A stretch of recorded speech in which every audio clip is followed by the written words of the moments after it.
আসসালামু আলাইকুম গাইস, রিশপা গল্প সিজন 2 নিয়ে আইসা পড়ছি। তো বেশি কথা না বাড়িয়ে আজকের ভিডিও শুরু করা যাক। কোচিং থেকে বের হয়ে সোজা হোস্টেলে রওনা দিলাম। মাত্র 5 মিনিট দূরত্ব, তাই হেলে দুলে হাঁটতে লাগলাম কানে হেডফোন লাগিয়ে। তখন প্রায় সন্ধ্যা ঘনিয়ে এসেছে। হঠাৎ মনে হলো কেউ আমাকে ফলো করছে। ঘুরে পিছনে তাকিয়ে দেখলাম একটা ছেলে কিছুটা দূরে দাঁড়িয়ে আছে। আমি পাত্তা না দিয়ে আবার হাঁটা দিলাম। ছেলেটা আবার আমার পিছু নিল। আমি থেমে গেলাম, ছেলেটা থেমে গেল। এবার আমার একটু খটকা লাগলো। আমি কান থেকে হেডফোনটা খুলে ব্যাগ রেখে ছেলেটাকে হাতের ইশারায় ডাক দিলাম। সাথে সাথে সে আমার দিকে এগিয়ে আসতে লাগলো। ছেলেটা আসুক এর মাঝে আমি আমার পরিচয় দিয়ে দেই। আমি রিশপা, ইন্টার ফার্স্ট ইয়ারের ছাত্রী। মা মারা যাওয়ার পর বাবা আবার বিয়ে করে। সৎ মায়ের অত্যাচারে বাসা ছাড়তে বাধ্য হই। এখন হোস্টেল থেকে পড়াশোনা চালিয়ে যাচ্ছি। বাবা মাঝে মাঝে এসে খোঁজ খবর নিয়ে যায়, টাকা দিয়ে যায়। জীবন নিয়ে আমার কোনো অভিযোগ নেই। আমি চাইলেও নিজের ভাগ্য পরিবর্তন করতে পারবো না। তাই যা হবে তা মেনে নিয়ে সামনে এগিয়ে যাওয়াই বুদ্ধি তার পরিচয়। ছেলেটা আসলো আমার কাছে। আমি জিজ্ঞাসা করলাম, কি সমস্যা, আপনি কি আমাকে ফলো করছেন? ছেলেটা আমতা আমতা করে জবাব দিল, না মানে অনেক দিন ধরে আপনাকে ফলো করছি আমি। খুব ভালো লাগে আপনাকে, কিন্তু কখনো সাহস হয় নাই সামনে আসার। আজ কিভাবে যেন চলে আসলাম, প্লিজ রাগ করবেন না। খেয়াল করলাম ছেলেটা রীতিমতো কাঁপছে আর ঘামে ভিজে যাচ্ছে। বুঝলাম বেচারা খুব নার্ভাস। তাই ভাবলাম একটু মজা নেওয়া যাক ছেলেটার সাথে। দেখতে শুনতে ভালোই, তবু একটু মজা নিয়ে দেখি। আমি বললাম, এত ভয় নিয়ে প্রেমে পড়ার সাহস হলো কিভাবে আপনার? আপনি জানেন আমার সাথে দুইটা ভয়ঙ্কর জিন আছে। তারা ছোটবেলা থেকে আমার সাথে আছে। আমাকে কেউ বিরক্ত করলে তারা খুব রাগ করে। এর আগেও কয়েকটা ছেলে আমাকে প্রেমের প্রস্তাব দিয়েছিল। তারপরের দিনই ছেলেগুলার লাশ নদীতে ভেসে উঠেছিল। আমার সাথে জিনরা তাদেরকে মেরে ফেলছে। এখন আপনি যদি মরতে চান তাহলে আমি আপনার সাথে প্রেম করতে রাজি আছি। ছেলেটা একটু ঘাবড়ে গিয়ে বলল, এগুলো আপনি মজা করে বলছেন তাই না?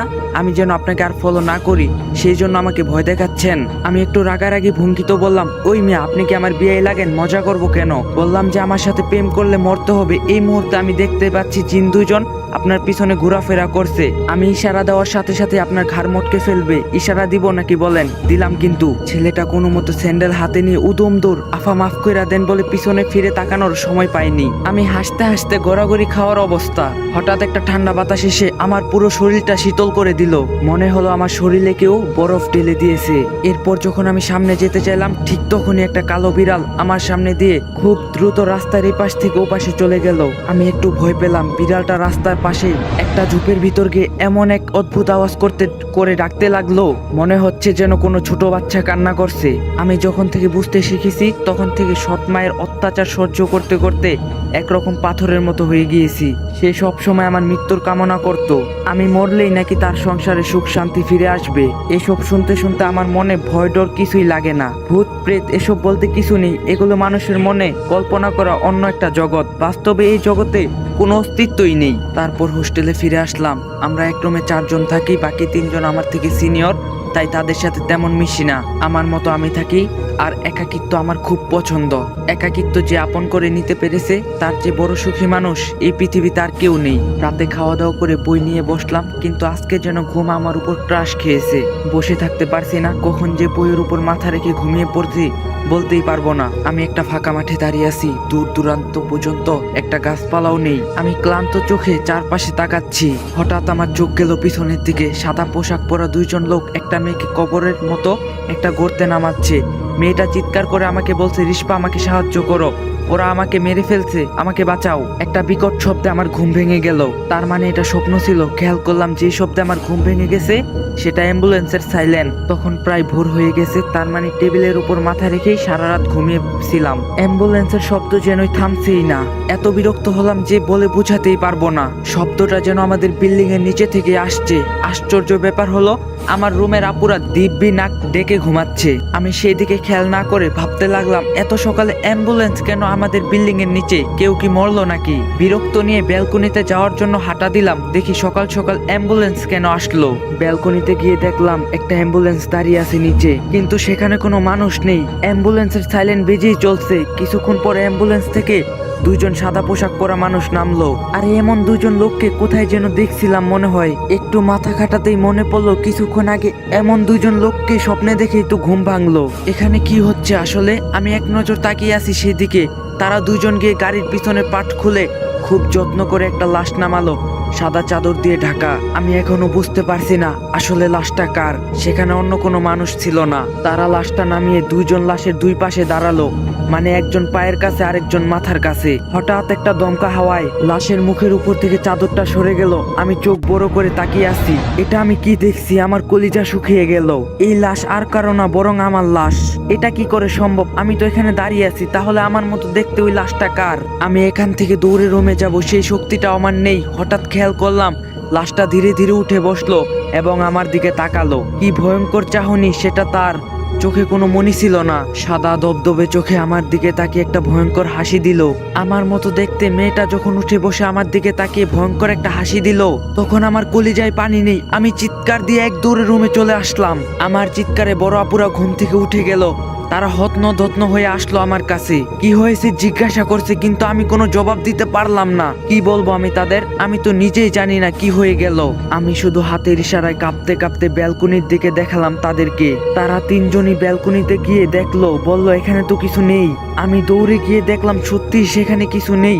অ্যাম্বুলেন্স নাই, কোনো মানুষও নাই। তাহলে একটু আগে আমি কি দেখলাম? তাহলে এটা কি আমার মনের ভুল? সারাদিন সকালের ঘটনা নিয়ে ভাবলাম, কিছুই মিলাতে পারছি না।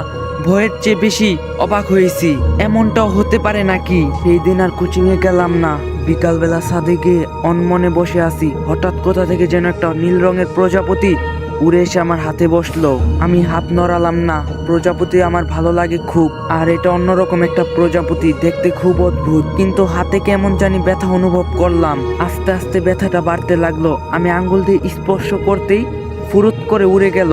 উড়ে গিয়ে একটা ছোট্ট ফুল গাছের উপর বসলো। খেয়াল করলাম ফুল গাছের পাতাগুলো ধীরে ধীরে সবুজ থেকে কালো হয়ে যাচ্ছে, যেমনটা আগুনে পুড়ালে হয়। আমি বসা থেকে উঠে গেলাম। আবার কিছু একটা হচ্ছে। আমি দৌড়ে গিয়ে প্রজাপতিটা তাড়িয়ে দিলাম হাত দিয়ে। কিন্তু এবার আমি খুব ভয় পেয়ে গেলাম, কারণ আমার হাতটা কালো একটা দাগ বসে গিয়েছে, ঠিক যেখানে প্রজাপতিটা বসেছিল। আমি হাত দিয়ে মুড়িয়ে দাগটা মুছে ফেলার চেষ্টা করলাম, কিন্তু যাচ্ছে না সেটা। হঠাৎ পিছন থেকে একটা মেয়ে কণ্ঠ ভেসে আসলো, এই দাগ কখনো মুছবে না। আমি সাথে সাথে পিছনে তাকিয়ে দেখলাম সেখানে কেউ নেই। আরে এই মাত্রই তো এখানে কেউ কথা বললো। আমি বুঝতে পারলাম এই মুহূর্তে এখানে থাকাটা ঠিক হবে না, তাই ছাদ ত্যাগ করার জন্য জোরে হাঁটা দিলাম। ঠিক তখনই খেয়াল করলাম একটা মেয়ে ছাদের এক কোণে উল্টো ঘুরে দাঁড়িয়ে আছে। তার চুলগুলো খোলামেলা এলোমেলো ভাবে উঠছে। আমি জিজ্ঞাসা করলাম, এই মেয়ে কে তুমি? আমি আরেকটু কাছে গিয়ে বললাম, আমার কথা কি কানে যাচ্ছে না? কে তুমি? এবারও কোনো জবাব না পেয়ে আমি গিয়ে মেয়েটার কাঁধে হাত রাখলাম। তার শরীর প্রচন্ড ঠান্ডা ছিল। আমি সাথে সাথে হাতটা সরিয়ে নিলাম। এবার মেয়েটা আমার দিকে ঘুরে তাকালো। নীল চোখ, খুব সুন্দর মায়াবী চেহারার একটা মেয়ে। আমার চেয়ে বয়সে ছোটই হবে, তাই জিজ্ঞাসা করলাম, তুমি কে? আগে তো তোমাকে কখনো দেখিনি। তুমি রিস্পা মানে? তাহলে আমি কে? আমার নাম তো রিস্পা। মেয়েটা বলল, শুধু আপনার নামই যে রিস্পা হতে পারে এমনটা না, আরো অনেক মেয়ের নামই রিস্পা হতে পারে। হ্যাঁ তা ঠিক, তার মানে আমাদের দুজনের নামই রিস্পা। কিন্তু তুমি এখানে কিভাবে এলে? তোমাকে তো এই হোস্টেলে আগে কখনো দেখিনি। এবার মেয়েটার মুখ কালো হয়ে গেল। অন্যদিকে মুখ করে ছাদের রেলিং এর উপর বসলো। আমিও কি মনে করে যেন তার কাছে বসলাম। মেয়েটা বলা শুরু করলো, আজ প্রায় 2 মাস যাবত আমি এই হোস্টেলের এদিকে ওদিকে ঘুরে বেড়াচ্ছি। আমার একটা গন্তব্য ছিল। আমি মুক্ত হয়ে গিয়েছিলাম একটা কালো অধ্যা থেকে। চলে যাচ্ছিলাম আমার ঠিকানায়, কিন্তু কিভাবে যেন আমি এই হোস্টেলে এসে আটকা পড়ে গেলাম। না আমি এই হোস্টেল থেকে বের হতে পারছি, আর না কারোর সাথে যোগাযোগ করতে পারছি। আমি বললাম, এগুলা কেমন অদ্ভুত কথা। মানে তুমি জানো না কিভাবে এই হোস্টেলে এসে পড়ছো? মজা করছো আমার সাথে? মেয়েটা একটা অদ্ভুত হাসি দিয়ে বলল, মৃত মানুষ কখনো মিথ্যা কথা বলে না। আর আজ থেকে আমি আপনার শরীরে থাকবো। যতদিন আমি মুক্তর পথ খুঁজে না পাই, আপনি আমাকে সহ্য করবেন, করতেই হবে। এবার মেয়েটার মাঝে কেমন একটা অদ্ভুত ভয়ানক অনুভূতি লক্ষ্য করলাম। তবু আমি বললাম, অনেক হয়েছে তোমার এসব ফালতু কথা। কোথা থেকে এসেছো সত্যি করে বলো, না হলে আমি সুপারভাইজারকে জানাবো। মেয়েটা বলল, আপনি আমার কথা বিশ্বাস করেননি তাই না? তাহলে দেখেন। এই বলে মেয়েটা ছাদের রেলিং থেকে কাত হয়ে নিজেকে ফেলে দিল। আমি ধরতে গিয়ে পারলাম না। মনে হলো যেন সে একটা আলো আমার হাত ভেদ করে পড়ে গেল। আমি স্পষ্ট দেখতে পেলাম তার নিথর দেহটা নিচে পড়ে আছে। আমি চিৎকার করে ঠিক নিচে যাওয়ার জন্য উল্টো ঘুরলাম। ঠিক তখনই দেখলাম মেয়েটা ঠিক আমার পিছনে দাঁড়িয়ে আছে মলিন মুখে। আমি যেন কারেন্টের শক খাওয়ার মতো কেঁপে উঠলাম। যে মানুষটা আমার চোখের সামনে ছাদ থেকে পড়ে গেল, সে মানুষটা আমার সামনে আবার কিভাবে এলো? আমি আবার নিচে তাকিয়ে দেখলাম সেখানে মেয়েটার দেহ পড়েছিল। এমনকি নিচ দিয়ে কত মানুষ হাঁটাচলা করছে, তারা কেউ এটা নিয়ে কিছুই করছে না। তার মানে মেয়েটা যা বলছে সত্যি বলছে, সে মানুষ না কেন? মেয়েটা এখানে আমার সামনে ঠায় দাঁড়িয়ে আছে। আমি ভীত দেখে মেয়েটা বলল, আপনি ভয় পাবেন না, আমি আপনার কোনো ক্ষতি করব না। আমি তখন প্রজাপতি হয়ে বসে আপনার হাতে আমার চিহ্ন এঁকে দিয়েছি, আপনি চাইলেও আমার থেকে দূরে থাকতে পারবেন না। আমি কাঁপা কাঁপা গলায় বললাম, সকালবেলা অ্যাম্বুলেন্সের ঘটনাটা কি তুমি ঘটিয়েছিলে? হ্যাঁ আপু, আমিই করেছিলাম, কারণ আমি আপনার শরীর বেছে নিয়েছি। আপনাকে আরো ভয়ঙ্কর কিছুর সম্মুখীন হতে হবে আমার জন্য, তাই অভ্যস্ত হয়ে যান এসব বিষয়ে। আমি বললাম, আচ্ছা আমার কাছে তুমি কি চাও? কেন আমার শরীরটা বেছে নিলে? শুধুমাত্র নামের মিল থাকায়, নাকি অন্য কোনো কারণ আছে? আস্তে আস্তে সব জানতে পারবেন আপু। এখন আমি যা বলি তাই করবেন, আর এসব বিষয় কারোর সাথে শেয়ার করবেন না, তাহলে আপনার ক্ষতি করতে আমার কোনো মায়া লাগবে না। আমি খুব ভয় পেয়ে গেলাম। ঠিক আছে, কাউকে বলবো না এসব। আমাকে কি করতে হবে বলো? আর তোমার কাজ শেষ হয়ে গেলে তো আমাকে ছেড়ে দিবে, তাই না? হ্যাঁ, আমার কাজ হয়ে গেলে আর কখনো আপনাকে বিরক্ত করব না। এখন আমার কথা মন দিয়ে শুনবেন। হোস্টেলের পুরনো বিল্ডিংয়ে যাবেন, সেখানে কেউ থাকে না। নতুন বিল্ডিং উঠানোর পর সেটা পরিত্যক্ত অবস্থায় পড়ে আছে। সেখানে গিয়ে 4 নাম্বার রুমে ভাঙা আলমারিটা খুলবেন, দেখবেন সেখানে কি আছে, এসে আমাকে জানাবেন। আমি এখনো জানি না আমি এই হোস্টেলে কেন বন্দি আছি। উত্তরটা খুঁজে পেলে আমি মুক্তর পথ খুঁজে পাবো। আমি বললাম, ওই বিল্ডিংয়ে দিনের বেলাতেই কেউ যায় না ভয়ে, আর আমি এই সন্ধ্যাবেলায় কিভাবে যাব? কালকে দিনের বেলায় গেলে হয় না? মেয়েটা ঘাড় বাঁকা করে কর্কশ গলায় বলল, এখন যেতে বলছি মানে এখনই যেতে হবে। আমাকে এখানেই পাবেন, দেখে এসে আমাকে জানাবেন। আমি ভয় পেয়ে বললাম, ঠিক আছে যাচ্ছি। এমন এমন ধমক দেওয়ার কি দরকার? আমি এই বলে মুখ বাঁকিয়ে চলে আসলাম। আমি এতটুকু বুঝেছি যে ওর কথা মানলে আমার কোনো ক্ষতি করবে না ও। আমি পুরনো বিল্ডিংটার সামনে দাঁড়িয়ে আছি, খুব ভয় করছে ভিতরে যেতে, কিন্তু যেতেই তো হবে, না হলে আবার রিস্পা আমাকে মেরে ফেলতে পারে। ভাবতে ভাবতে ভিতরে প্রবেশ করলাম। চারদিক থেকে ভিন্ন ভিন্ন পোকামাকড়ের ডাক ভেসে আসছে। এত অন্ধকার যে নিজের অঙ্গ প্রত্যঙ্গ পর্যন্ত দেখা যাচ্ছে না। ভরসা শুধু মোবাইলের ছোট্ট একটা লাইট। হঠাৎ মনে হলো যেন পিছনে কেউ দৌড়ে চলে গেল। আমি চমকে গিয়ে পিছনে ফিরলাম, কাউকে দেখতে পেলাম না। আমি আবার সামনে যেতে লাগলাম। আমার মনে হচ্ছে কেউ তো আমার সাথে আসছে, আমার সাথে পা মিলিয়ে হাঁটছে। তবে এসব পাত্তা দিলাম না, কিছু হলে রিস্পা তো দেখে নিবে। আমি তো ওর কাজ করার জন্য এখানে আসছি। অবশেষে 4 নাম্বার রুম খুঁজে পেলাম। দরজা ভাঙা ছিল। হালকা ঠেলে দিয়ে ভিতরে প্রবেশ করলাম। লাইটের মিটমিটে আলোতে আলমারিটা পেয়ে গেলাম রুমের এক কোণে। হঠাৎ চিচি শব্দ করে কয়েকটা ইঁদুর দৌড়ে চলে গেল। আমি একটু ভয় পেলাম, না জানি আলমারির ভিতর কি আছে। ধীরে ধীরে আলমারির দরজাটা টান দিলাম। খুব বাজে একটা গন্ধ নাকে ভেসে আসলো। ওড়না দিয়ে নাক চেপে ধরে লাইটের আলোটা দিয়ে চারপাশ ঘুরিয়ে দেখতে লাগলাম। আরে এটা তো একটা মৃতদেহ, কালো কাপড় দিয়ে মোড়ানো, শুধু মুখটা দেখা যাচ্ছে। ভালো করে খেয়াল করলাম, এটা রিস্পার মৃতদেহ। হঠাৎ পিছনে কারো উপস্থিতি টের পেয়ে ঘাবড়ে গিয়ে পিছনে তাকালাম। আমি পুরনো বিল্ডিং থেকে বের হয়ে দৌড়ে চলে আসলাম। ওয়াশরুমে গিয়ে নাক মুখ তাড়াহুড়ো করে পানি দিলাম। আয়নাতে নিজেকে দেখে কেমন অবাক লাগছে। এতটা ভয় আমি আমার জীবনেও কখনো পাইনি। আমি চোখে এখনো স্পষ্ট ভয়ে ফুটে আছে। আরে আমি এখানে কি করছি? রিস্পা তো আমাকে ছাদে দেখা করতে বলছিল। তাড়াহুড়ো করে ওয়াশরুম থেকে বের হয়ে ছাদের দিকে গেলাম। রুমের এক আপু খেয়াল করলো এবং বলল, রিস্পা কি হয়েছে তোমার? এত আতঙ্কিত কেন তুমি? কোনো সমস্যা? আমি কোনো জবাব দিলাম না, সোজা ছাদে চলে এলাম। ফিস ফিস করে ডাকতে লাগলাম, রিস্পা, এই রিস্পা, কোথায় তুমি? আমি এসেছি। কোনো সারা শব্দ নেই। আকাশে রুটির মতো গোল চাঁদ, যদিও আমার বানানো রুটি গোল হয় না, চায়নার মানচিত্রের মতো হয়। আজ ভরা পূর্ণিমার দিনের আলোর মতো আজকে রাতটা। এমন রাত আগে কখনো দেখিনি। কিন্তু রিস্পা গেল কোথায়? হঠাৎ কানে এলো কেউ গুনগুন করে গান গাইছে।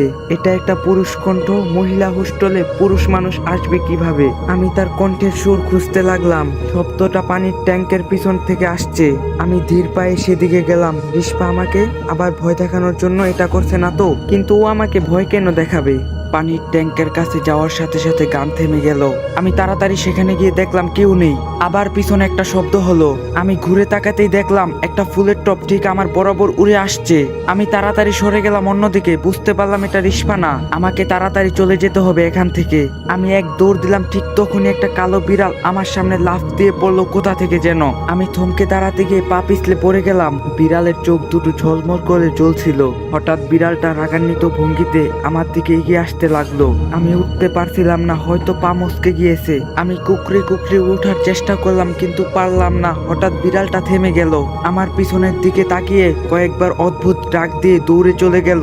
আমি পিছনে তাকিয়ে দেখলাম রিস্পা দাঁড়িয়ে আছে। অনেক কষ্টে উঠে দাঁড়িয়ে রেলিং এর সাথে হেলান দিয়ে দাঁড়িয়ে বললাম, কোথায় ছিলে তুমি? এই বিড়ালকে আমি আগেও দেখছিলাম সেদিন রাস্তায়, আমাকে ভয় দেখাতেই কি তুমি এটা করলে? রিস্পা বলল, সে ওই পুরনো বিল্ডিং থেকে আপনার সাথে এসেছে, সেখানে কিছু একটা তো হচ্ছে। আপনি সেই পুরনো বিল্ডিং এর 4 নাম্বার রুমে কি দেখলেন? আমি সেখানে তোমার মৃতদেহ দেখছি, আলমারির ভিতর কালো কাপড় দিয়ে মোড়ানো, তোমার চোখ দুটো খোলা ছিল। রিস্পা অনেকটা অবাক হয়ে বলল, আমি যা ভাবছিলাম তাই হলো। কেউ কবর থেকে আমার মৃতদেহ উঠিয়ে নিয়ে এসেছে এই হোস্টেলে, এই জন্যই আমি এখানে আটকা পড়ে গিয়েছি। যে এটা করেছে সে চায় না আমি মুক্তি পাই, আর এই জন্যই আমি পুরনো বিল্ডিং এ ঢুকতে পারি না। যেহেতু সেখানে আমার শরীর আছে, অবশ্যই সেখানে অন্য কেউ আছে আমাকে পাহারা দেওয়ার জন্য। আপনি কি তার মুখোমুখি হয়েছিলেন? সে আপনাকে আসতে দিল? রিস্পাকে বললাম, হ্যাঁ তুমি ঠিক ধরছো, সেখানে কেউ ছিল।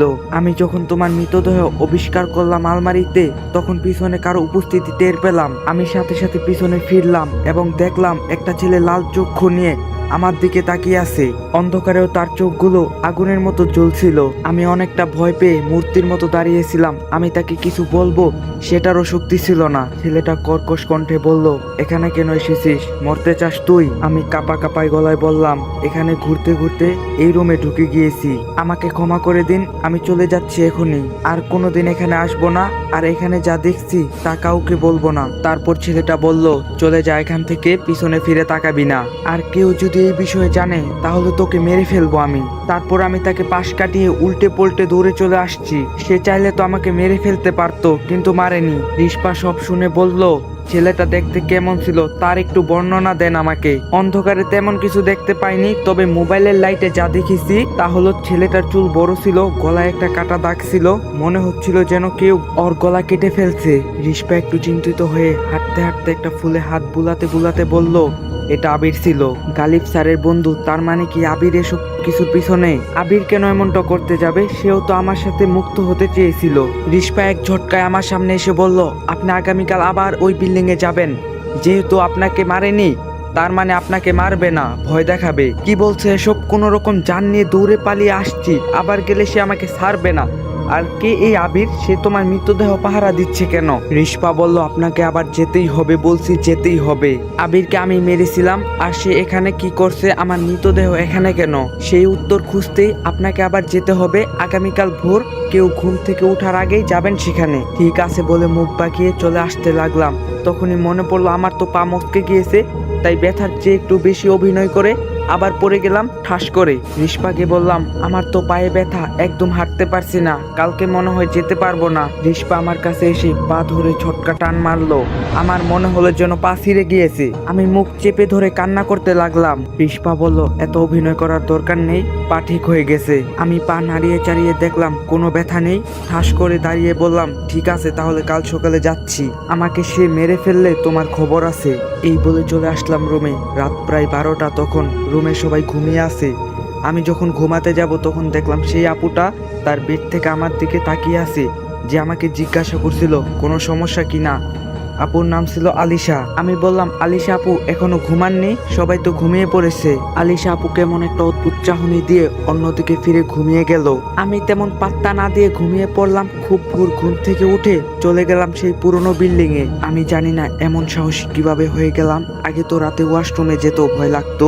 আমি ধীরে ধীরে 4 নাম্বার রুমে গেলাম, জানি না কি করতে হবে। আমি আলমারিটার কাছে যেতেই একটা অদৃশ্য শক্তি আমাকে জোরে ধাক্কা দিয়ে দূরে নিয়ে ফেলে দিল। দেয়ালের সাথে বাড়ি খেয়ে আমার মাথা ঝিম ধরে গেল। একটু স্বাভাবিক হলে দেখলাম সেই ছেলেটা দাঁড়িয়ে আছে আলমারির কাছে। ছেলেটা চেঁচিয়ে বলল, তোকে না নিষেধ করছিলাম এখানে আসতে, আবার কেন আসলি? আমি তোকে এখন মেরেই ফেলবো। আমাকে এখানে রিস্পা পাঠিয়েছে। রিস্পার মৃতদেহ এখানে কিভাবে এলো, আর আপনি কেন এটা পাহারা দিচ্ছেন?